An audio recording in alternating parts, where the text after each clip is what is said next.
Why John Chayka? Right, more conventional names, more traditional names, if you will, with solid hockey backgrounds. And, John Chayka definitely has a hockey background. But, again, I think, Jay, we have to go back to Keith Pelley's media availability after he fired Brad Treliving as general manager. He made it abundantly clear that he is a data-driven executive. So when you look into the history, the resume of John Chayka, well, that's his level of expertise. Yes, he was a full-fledged general manager of the Arizona Coyotes, but he left the Arizona Coyotes on the heels of turmoil and scandal, let's be honest, right? And there were many around the National Hockey League in the world of hockey who thought, this guy's going to struggle, John Chayka, to get back into the inner sanctum of hockey operations in the National Hockey League, let alone arguably the most coveted job in the NHL as general manager of the Toronto Maple Leafs. Everything just changed in Toronto, and fans don't even realize how big this really is. The Leafs didn't just hire a new name. They brought in one of the most controversial minds in hockey, a man who walked away before and is now back with something to prove. But here's the scary part.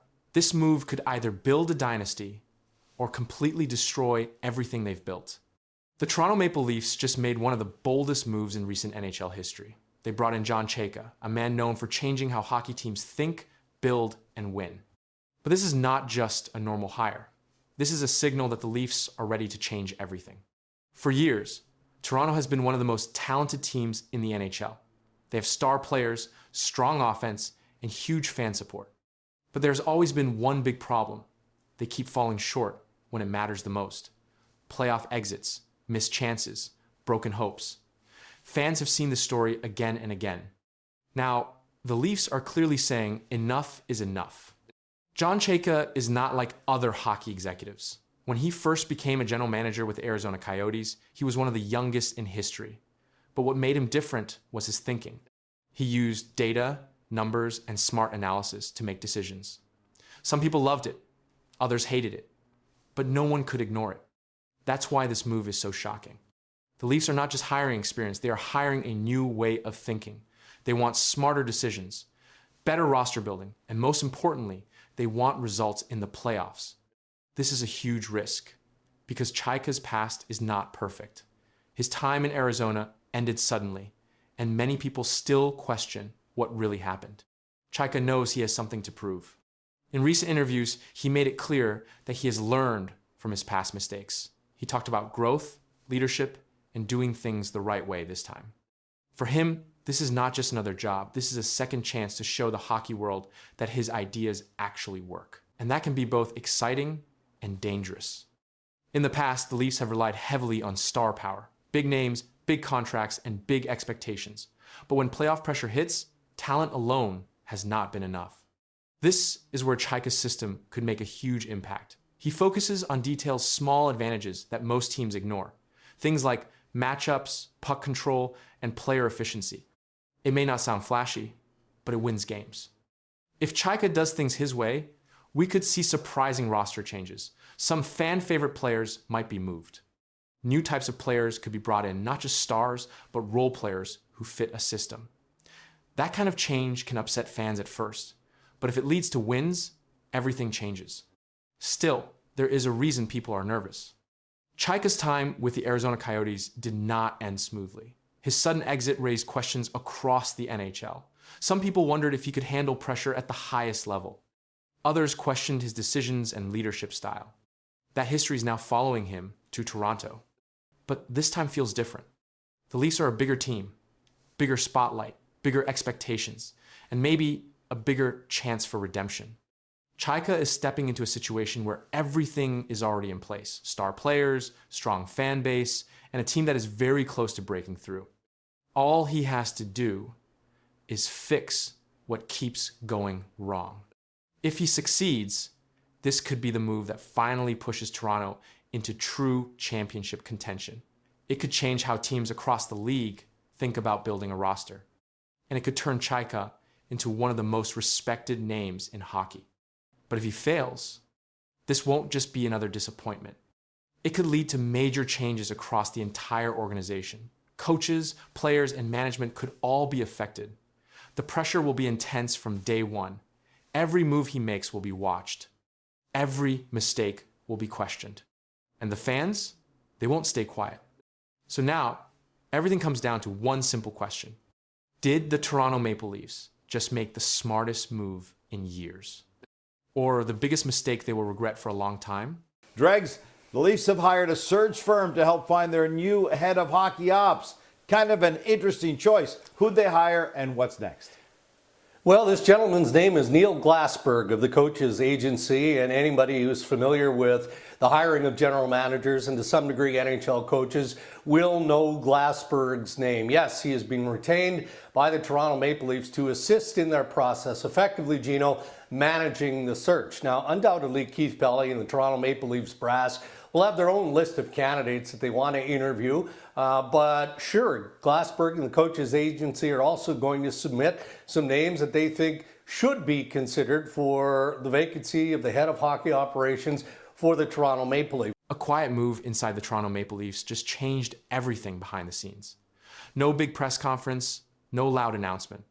But a powerful decision has now pulled outside forces into one of the most important roles in hockey operations. Names are being studied.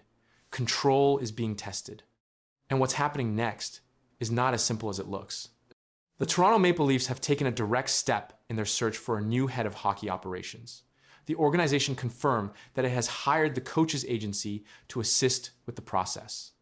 This move brings in outside support during a time when the team is evaluating leadership at the highest level, but the details of that support reveal a more structured approach.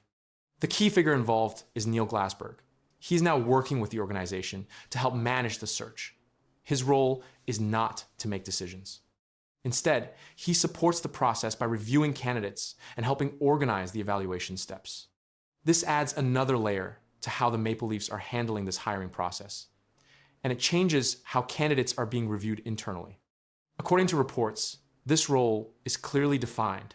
He has been retained by the Toronto Maple Leafs to assist in their process, effectively managing the search.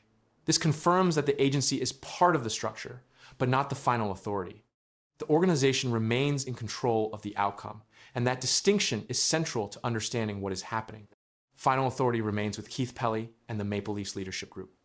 It has been clearly stated that that will be up to Pelley and the Toronto Maple Leafs and not Neil Glassberg and the Coaches Agency. This confirms that the decision-making power has not shifted outside the organization. The agency provides guidance, but control remains inside the team's leadership. The purpose of hiring the agency is focused on deeper evaluation. It has been explained that Glassberg has been hired to bring in added value, do some deeper investigating, find out which candidate is the best fit. This means candidates are being reviewed based on detailed criteria. Their past decisions, leadership styles, and ability to fit into the organization are all being examined closely. At the same time, the Maple Leafs already have their own list of candidates. The agency is expected to add more names to that list. This means the pool of candidates could expand during the process.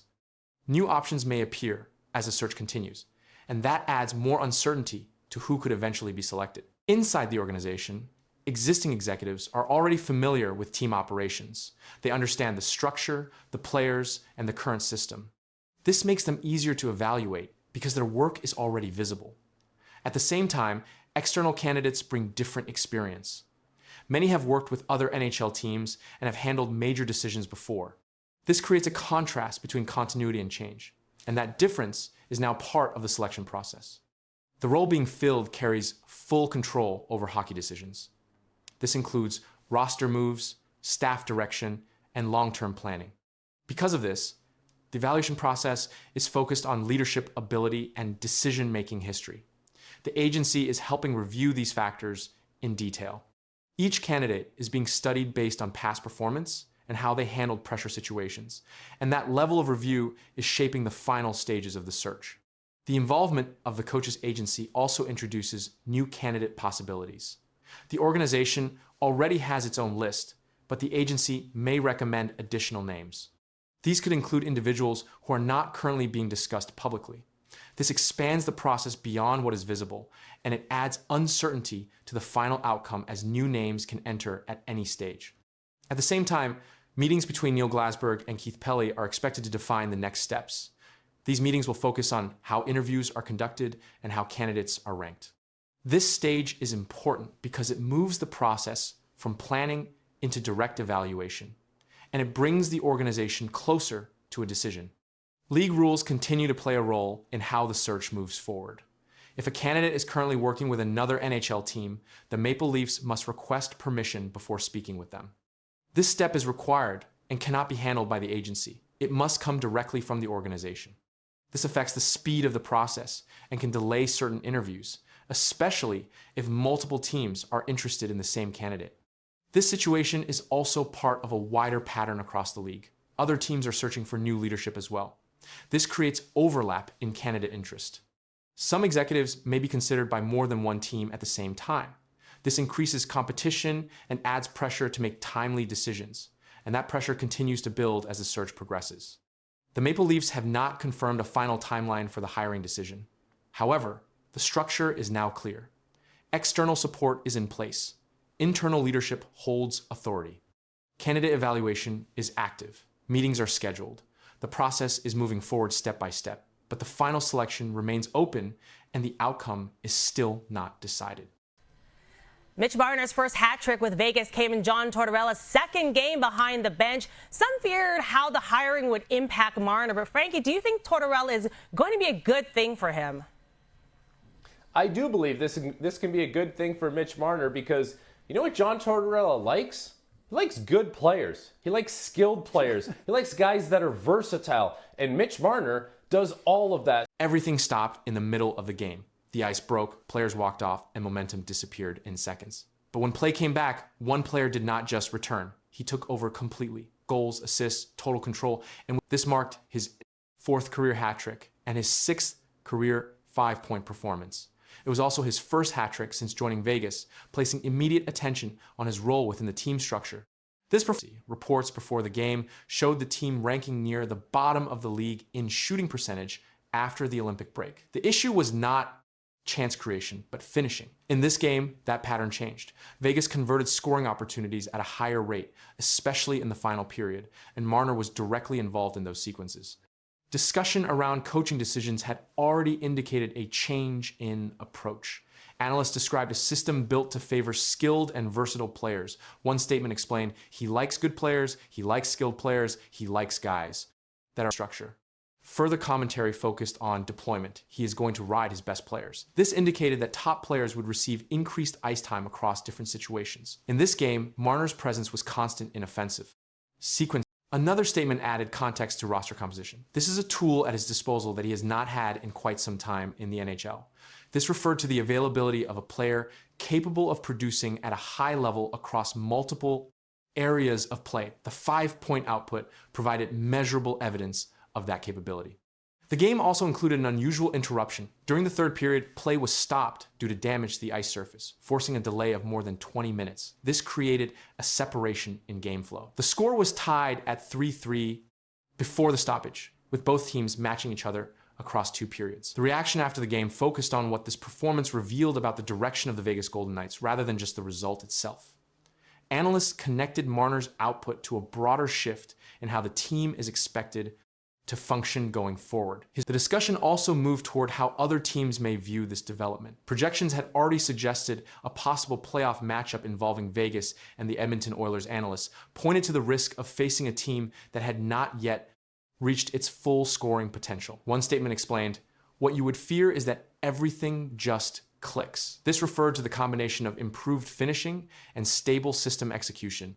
Before this game, Vegas had shown consistency in defensive structure and penalty killing. However, their scoring efficiency had limited results. The 5-goal involvement from Marner in this game provided a clear example of how that limitation could change when execution improves. The game also highlighted how quickly outcomes can shift under new conditions. The delay caused by ice damage created a break in momentum. The score was tied before the stoppage, with both teams evenly matched. After play resumed, Vegas controlled the pace and converted scoring chances without response from the Calgary Flames.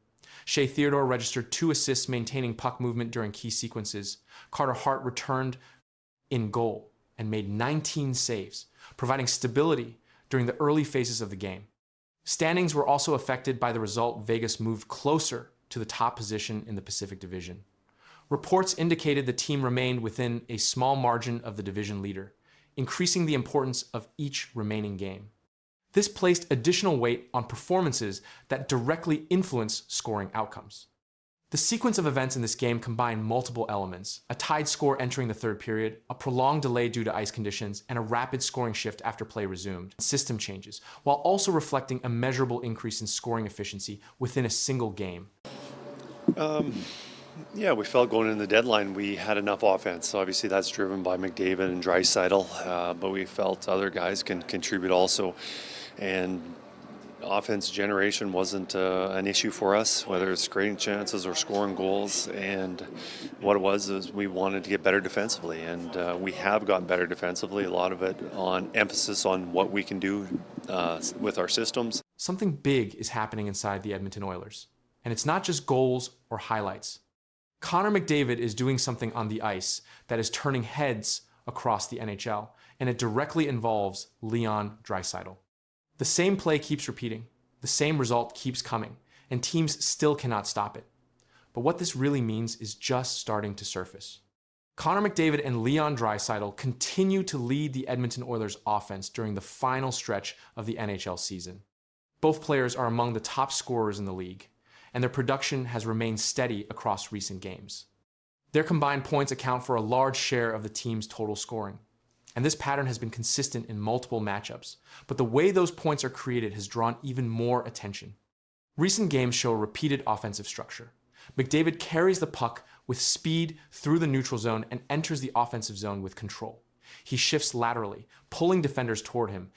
At the same time, Draisaitl positions himself near the face-off circle or weak side lane.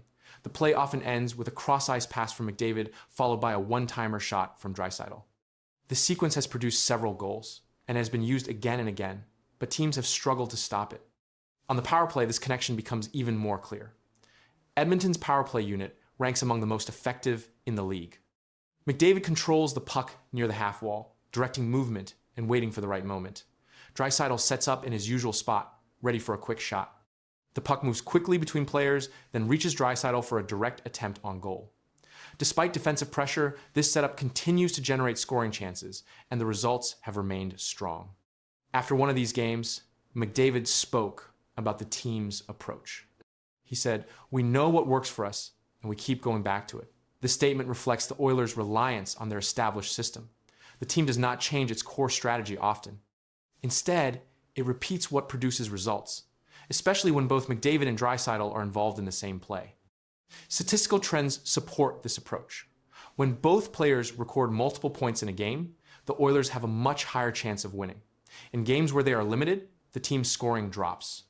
This link between their performance and team success has been visible throughout the season, and it continues to shape how opponents prepare for Edmonton. When the Oilers need offense, the puck often moves through McDavid first, and the final shot frequently comes from Draisaitl. But this pattern has created a clear focal point for opponents. Game footage from recent matchups shows how quickly these plays develop. McDavid accelerates through defenders, often carrying the puck across the blue line with control. As defenders shift toward him, space opens on the opposite side.